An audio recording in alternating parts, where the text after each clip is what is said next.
YouTube, what is going on? Jake Asman with you. Another impromptu video given the developments of what's happened today with Deshaun Watson. The attorney for the plaintiff, Tony Buzbee, held a press conference a little while ago. Watson's attorney has since sent out a response into some of the allegations that came out and were made public during this press conference. So to break it all down and kind of discuss where we're at with Deshaun Watson and the mounting lawsuits he's facing is longtime Houston radio host Cody Stoots. He's also my ex-partner on the radio, and now he's over at Outkick.com. Cody, I appreciate you making some time to join us here on YouTube, and nobody knows the Texans better than you, so I wanted to get you on to get your thoughts on where we're at right now. Well, you kind of say that, and I think where we're at right now is a little bit of a messier situation than just about anybody thought this was going to be. Certainly Deshaun Watson and his people thought it was going to be when he fired off that tweet about an accuser way back in the day, and I bet he wants that one back desperately after we saw what that accuser had to say and the way that she told her story. And she said it's not about money, it's about making sure that he never does this to anybody else. And then there's 21 other women that alleged the same thing. So it's far messier than it felt it could get when there was one woman there, and Deshaun Watson vehemently denied it. And if this is true, you're talking about a guy that is a serial scumbag, a guy that's just not a good human being. If all this is true, or even some of this is true, just not a good person. And so that's what eventually it seems maybe a criminal court's going to have to decide if it gets that far. So it's just, if what she said is true, and take the level of belief however you want right now, or however you feel about how she presented things. If what she said is true, that's just vehemently opposed to the way you should act around somebody who you're paying for massage services. What I took away from everything, Cody, and tell me if I'm off base here, is initially Deshaun Watson came out and sent the tweet and said he's never treated a woman improperly. He called the claims against him baseless. This is from the original woman who now has come out and identified herself publicly. That's what we learned today. The retort and the response throughout all this process, when Rusty Hardin has come out and put out any statements defending his client, Deshaun Watson, has been, these civil cases are all from anonymous sources. Like, we don't know who these people are. They could just basically be making it all up. Well, now you have not one, but really two people coming out on the record and putting a face to these allegations. The whole defense of Rusty Hardin to this point was basically to try and discredit these people, say they're not real, they're just looking for money, and basically say these are phantom victims, so to speak. The whole game plan kind of goes out the window if all these women now come forward and are public and detail, like this woman did earlier today at the press conference, about their experiences with Deshaun Watson. Yeah, it's really easy to go find 18 people that say Deshaun Watson's a good dude and was a good massage client. That wasn't hard to put your name on that. It wasn't hard to say, oh, yeah, the guy acted professionally. Oh, yeah, no, he was a fine client. No, he paid on time. That wasn't hard. What that woman had to do today in talking about what happened to her, allegedly, that was hard. I mean, you heard it in her voice. You saw it. They read the statement from the other woman, and they're putting their names on it. And that was one of the things that if that was where you were hung up in this situation was, well, these women didn't put their names on it. Well, now there's names on it. And maybe it is just a simple he said, she said, but there's one he and 22 she's. You can't look at them all in one vacuum from where we sit. I know that in courts and, in the way the law works and things like that, some of these things may be individual, but we know there's 22 women. And Buzbee, I guess, hinted that there were women he had to turn away because he didn't feel like he could appropriately take their case. So 22 plus women versus Deshaun Watson, who's maintained I didn't do anything wrong. And that was the statement that he gave on Twitter, which was downright dumb to address that back when he did. That's the statement that his people gave, it seems, to Buzbee and the woman when they initially contacted Deshaun Watson for money, that he didn't do anything wrong. well, if this woman told the truth, then he did a lot of things wrong. And then there's 21 other things that he probably did wrong. And it's just, it has spiraled out of control to where, I think we've had conversations before about, hey, can he get traded with this going on? And now I think the conversation's probably, is this guy going to play football again anytime soon? I look at it, and my thought as well is there's just no way the NFL doesn't step in going forward. I mean, we're looking at a player now that already has, the police are investigating one alleged assault. More are supposed to be coming. You're looking at a player that after the revelations from this press conference today, and I get it, innocent until proven guilty. These are just allegations, but there is a scary and dangerous pattern of behavior here where it just feels like we're headed towards the NFL stepping in, placing him on the commissioner's exempt list, which would essentially be paid leave. So he'd make his money while this would get, situated and whatnot. The legal process would play out. But, I was just reading this right before we signed on and went live here 11 minutes ago. Deshaun Watson's attorney, Rusty Hardin, released a statement regarding the press conference saying that Ashley Solis, who was the original plaintiff, the one we were just discussing that put her name on the allegations, came out and spoke publicly. The Hardin statement says that Tony Buzbee sought $100,000 in hush money to quietly settle the allegations earlier in the month before the first lawsuit was filed. And I read that and I shake my head and go, that's all you're going to dispute from that press conference, Rusty? Like, just because Tony Buzbee tried to get $100,000 in quote hush money doesn't mean it didn't happen. It's worth noting that is a term that Hardin is using for the payment. That is not what Buzbee called it. That is not what the person who allegedly was offended by Deshaun Watson. That's not what they call it. Those are words that Hardin used to describe the request for money was hush money. That's not a Buzbee claim. And these are damaging claims. Like, like whatever Rusty Hardin wants to call it. I mean, this is pretty normal for things to get settled out of court. Like Deshaun Watson, essentially, I guess, could have made it go away for $100,000, but he dug in, said that the claims were baseless, and then I wonder if he ever could have imagined, from that point on, 21 other women coming forward, and now we're sitting in a spot here where the defense for Deshaun Watson was always, these are anonymous people, put your face on it if you're going to come out. I wonder, Cody, if more and more women that are involved in this in these lawsuits against Deshaun Watson come forward like the original plaintiff Ashley Solis did earlier today. It's a much different scenario, much different case, but the way we consume the Jeffrey Epstein situation, where these women found out there were so many more others like them, and once one told their story, more told their story, and then they became, sort of a support group for each other. This woman telling her side of the story publicly, putting her name on it, that is a significant action that I have to imagine spurns other action by other women. And maybe it's not a press conference with Tony Buzbee. Maybe it's a conversation with a writer at another media outlet. Maybe it's a conversation on TV with a local news station. Maybe it's a conversation with the NFL when they previously didn't want to talk to the NFL. Or maybe it's a conversation with the Houston Police Department when they didn't want to previously talk with the Houston Police Department. That's where this thing gets very dicey for Deshaun Watson. Reputation's ruined. I mean, that's never coming back, okay? So you don't have to worry about – I mean, nobody should ever be worrying about Deshaun Watson's reputation. It's destroyed right now.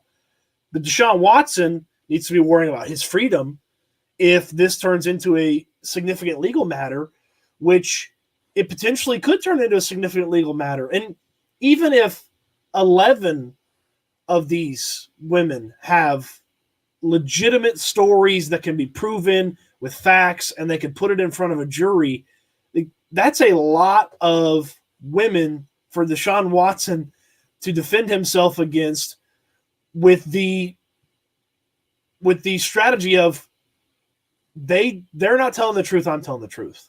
Like that's a wild strategy when there's 22 people plus that, and again, Buzbee hinted there were maybe 3 or so others that he couldn't take their case. So maybe 25 women who have similar and varying stories of you being a creepazoid.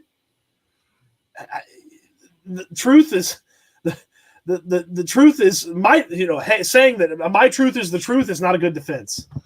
Where there's smoke, there's fire, Cody. And also what needs to be discussed here is we're talking about someone that's being sued now. There's 22 civil suits that have been filed. There's one criminal lawsuit that's being investigated right now. And that, to our knowledge, I believe, is potentially a separate woman that's involved in this. Plus, you had the woman that came forward to Sports Illustrated that's not suing, but just wanted to speak out to basically share her side of the story and provide more credibility to the people that have already come forward and have actually filed civil lawsuits. So you add all this up, we're talking about 40 women that Deshaun Watson has received a massage from, because you got to factor in the 18 that came out and said he was an upstanding citizen. And it's just, once again, I keep going back to this. He's a millionaire athlete, and Buzbee said it at the press conference earlier, a millionaire athlete with access to world-renowned medical people, trainers, therapists, anything Deshaun Watson wanted, he could have obtained from the Texans, or he could have gotten on his own as a millionaire athlete. He has people for everything. Yet this guy was using Instagram to DM massage therapist people just so he could, be creepy with them off to the side. I mean, this guy had a serial pattern of disturbing behavior, and his reputation has been exposed. And forget the football aspect, just like the human aspect of all this. It's one of the more shocking sports stories I think we will ever cover in our careers. Yeah, no doubt about that. And my colleague, Dr. David Chow, who previously was in the National Football League with the Chargers, mentioned that he basically never seen an athlete have that many have that many massage therapists. And Chow wrote about that on Outkick. You can go find that at outkick.com. This is a team doctor. It's like, this is highly unusual activity. You mentioned 40 massage therapists. If he had 40 massage therapists and all 40 of them had good things to say about him, that would be a highly unusual, irregular behavior. But the fact that you have 18 that say positive things, you have 22 plus that have negative things to say about him, there's a pattern of irregular behavior. And that is where it is easy to say, this is a bad guy. If all this is true, this is a bad guy who is regularly a bad guy. I think I was reading the court, or the filing for lawsuit number 22. The woman said, I don't do massages. I'm not a massage therapist. I'm an esthetician. I work on skin. He's like, well, that's fine. Give me a massage anyway. And then he was creepy with her. Like, look, Tom Brady's the gold standard of quarterbacking. He's had the same trainer, and I'm assuming the same everything else with very little change around the Brady atmosphere for 10 years now, since the TB12 method has been, popularized. Deshaun Watson changing massage therapists like every other week, like pattern of irregular behavior that points to this being a true situation that these women are talking about. It's just amazing that after that full 45-minute press conference where you had two women come forward, one detailing the accounts, herself, that the statement that Rusty Hardin comes up with is that, Buzbee sought $100,000 on what he's calling hush money. It's like, really? Really? That's all you could come up with? You're not going to dispute any of the facts? Even if she wanted money, Cody, it doesn't mean she wasn't a victim here, right? I mean, he doesn't even acknowledge the alleged accusations that were being made against his client, against Deshaun Watson. So I think this was just a damning day for Deshaun Watson. I really do, because I'll repeat what I said at the top for anyone that just joined us live here on YouTube. The whole argument for Deshaun Watson and for Rusty Hardin representing him had been, these are baseless claims, anonymous people seeking money. Well, now you have multiple people coming forward, putting a name to the claim, coming out publicly and saying, this is what happened. Here's what happened. I'm a victim in this. Listen to my story. I'm a real person. I'm not a fake, made up lawsuit. And it's going to be tough for Deshaun Watson to try and come up with, a defense if more and more women out of the 22 and counting that are suing him come forward and go public. Well, I think too, this is not pay these women the money they want and it's over anymore. I was talking to our mutual friend Mike Meltzer, who's a lawyer, and we were talking about conditions of settlement. Conditions of settlement can be very extreme sometimes. If these women may want money and they may want Deshaun Watson to publicly admit that he did these things, or publicly admit that he has a problem, or publicly admit that he's getting help, they can ask for almost whatever they want in their conditions of a settlement. And if they don't get it, then they go to court, and then it's played out in civil court, and somebody's going to determine if they believe each of these 22 women or if they believe Deshaun Watson. And you said something earlier, how strange this is to be talking about, to be covering, and it really is, because the image that Deshaun Watson gave off was a pristine, put-together family man. Dabo Swinney's one of his favorite quarterbacks he's ever had. And the accusations against Deshaun Watson, which I think were, when there was 4 of them, when there was 5 of them, it's like, man, this is way out there. Like, this is not what Deshaun Watson has been about. This is not what you think about when you think about Deshaun Watson away from the field. You think about the guy that gave his check to the cafeteria workers after he got his first NFL check. Well, now there's 22 plus women that are saying different, and that's what we think about with Deshaun Watson now. It's radically different from the image that he portrayed publicly. And Cody, to your point on that, one of the things I thought from the press conference today that we haven't gotten into yet, that was to me a major development from this presser, is when Tony Buzbee was able to pull up a DM allegedly from a therapist who publicly supported Deshaun Watson. Remember, Watson came out and he had 18 women that spoke on his behalf and said he was great, he was professional, this and that. And Buzbee was able to pull the direct message from one of these therapists who told another therapist, quote, "I told you I stopped working with Deshaun Watson because I was hearing too much stuff about him messing with other people. He's been doing a lot in the last 3 or 4 months. I even told his ass he needed to be careful because his name's getting around. I just hope nobody call me to question me." So one of Deshaun's character witnesses essentially told a different story to another massage therapist, warning that particular person about Deshaun Watson. Yeah, it's just, I mean, there's mounting evidence that Deshaun Watson is not a good person and did these bad things. And I don't know where this ends. Like, I don't know if this ends in a civil situation where he loses and he has to admit these things. I don't know if it ends in a civil settlement where he pays them money and then has to admit things, or he just pays them money, or if this ends in a criminal court of law where someone has to stand up and in front of a jury and say, Deshaun Watson did these things, here's the evidence, and then somebody has to get up and defend Deshaun Watson and say, this is not what happened. I don't know what the defense is in a criminal situation. I mean, all you have to do is convince that, beyond a reasonable doubt is, criminal. I think the way in layman's terms, I had our friend Mike break it down for us was civil's kind of 51-49 and 51 wins. Whereas you need damn near 100% in a criminal situation. Can this get to a criminal situation? Can Deshaun Watson see jail time? I don't know. Certainly seems possible, though. Seems a lot more likely than when it was one woman about a month plus ago, and it seems, and he came out on Twitter saying, "Yeah, this isn't real." It's very real now, and it could get very real in the court of criminal law, which would be a bad situation for the Houston Texans, Deshaun Watson, and the National Football League.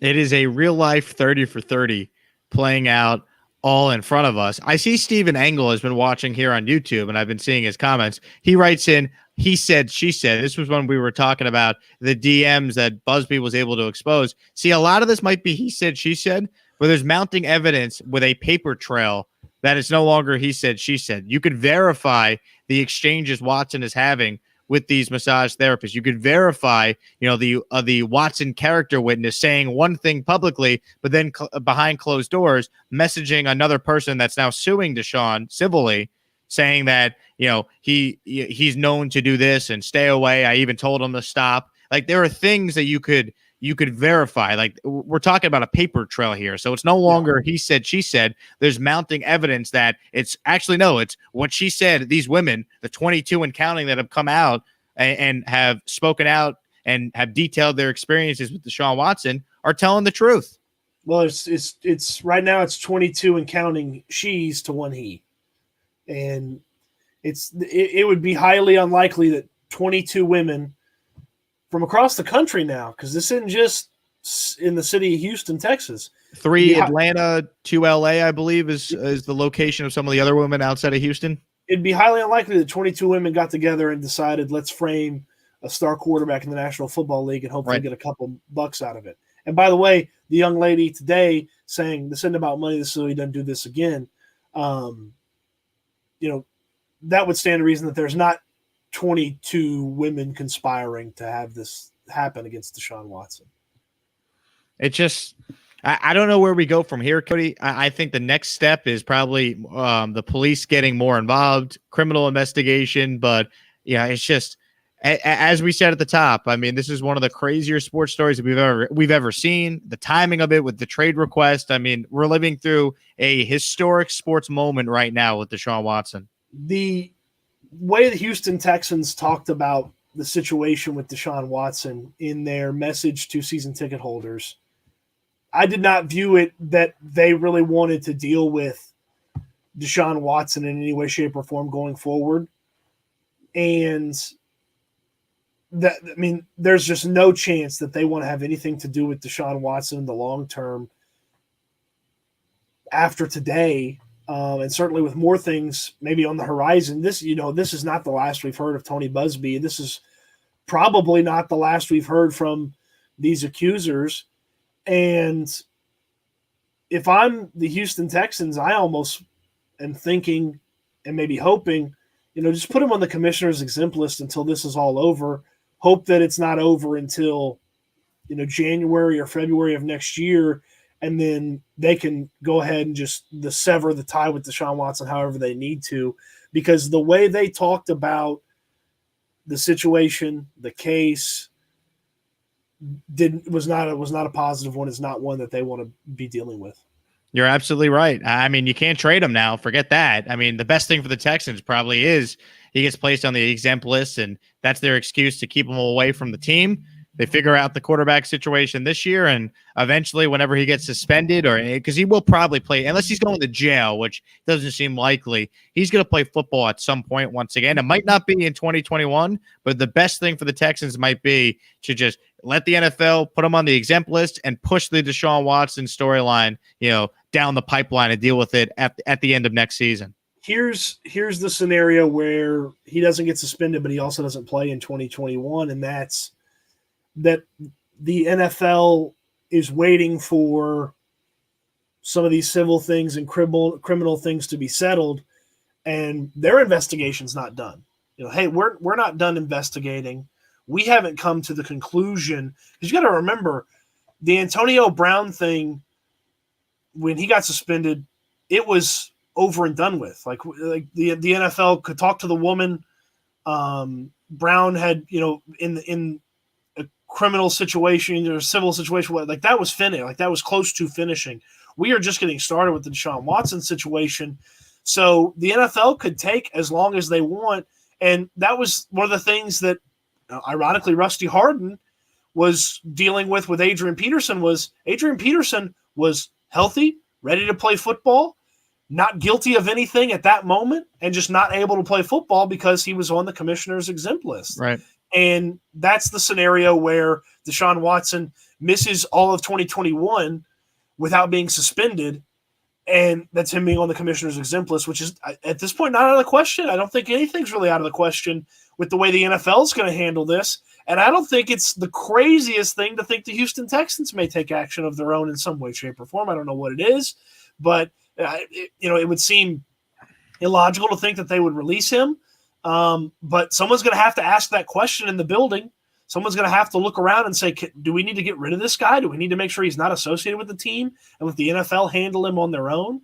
Somebody's going to ask that question, because that's what happens. You go through every scenario in a crisis.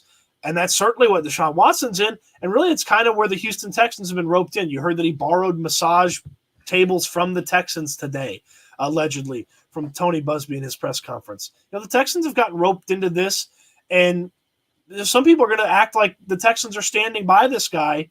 And that's not necessarily what they have said or done, but some people are going to associate the Texans with Deshaun Watson. That's not where the Texans want to be associated. Yeah, and now you just hope the NFL puts him. If you're the Texans, I think he's not playing for you. He's already said that. So now you just hope the NFL steps in, puts him on the exempt list, and then eliminates that question that you have to deal with for at least the upcoming draft in 2021 with Deshaun Watson. That's the weird part for the Texans is they don't really have a decision to make because a lot of this is very much courts and the NFL, and they're kind of stuck in the middle with, okay, well, they're reactionary. They can't be proactive in the way they do things. They're reactionary, and that's just a scenario that they're in right now is a reactionary scenario. He's Cody Stoots. I'm Jake Asman. If you're tuning in live, thank you for writing in some questions, some comments. We're going to get to a few of them here as we are reacting to the Tony Buzbee press conference from earlier about Deshaun Watson, and then the statement that came out right before we signed on here live about 26 minutes ago from Rusty Hardin, basically saying, Tony Buzbee wanted hush money from the one woman that came forward, which I thought was a weak statement and makes Deshaun Watson look even worse, given the fact we're talking about 22 women that have come forward. I saw this comment here from Rena, Cody. Rena writes in, it makes you wonder, is the real reason he wanted to leave the Texans because he knew this was going to come out?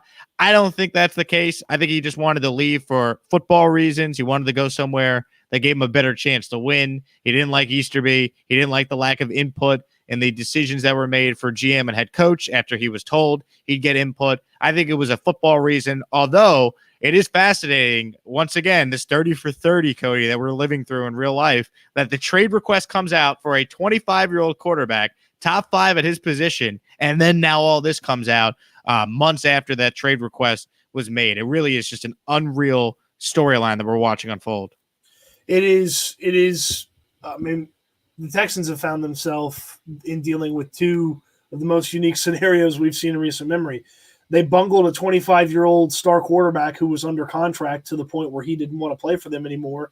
And then that same 25-year-old star quarterback turns out to potentially be a serial creepy dude and assaulted these women in various stages and in various ways, making it just a limbo situation.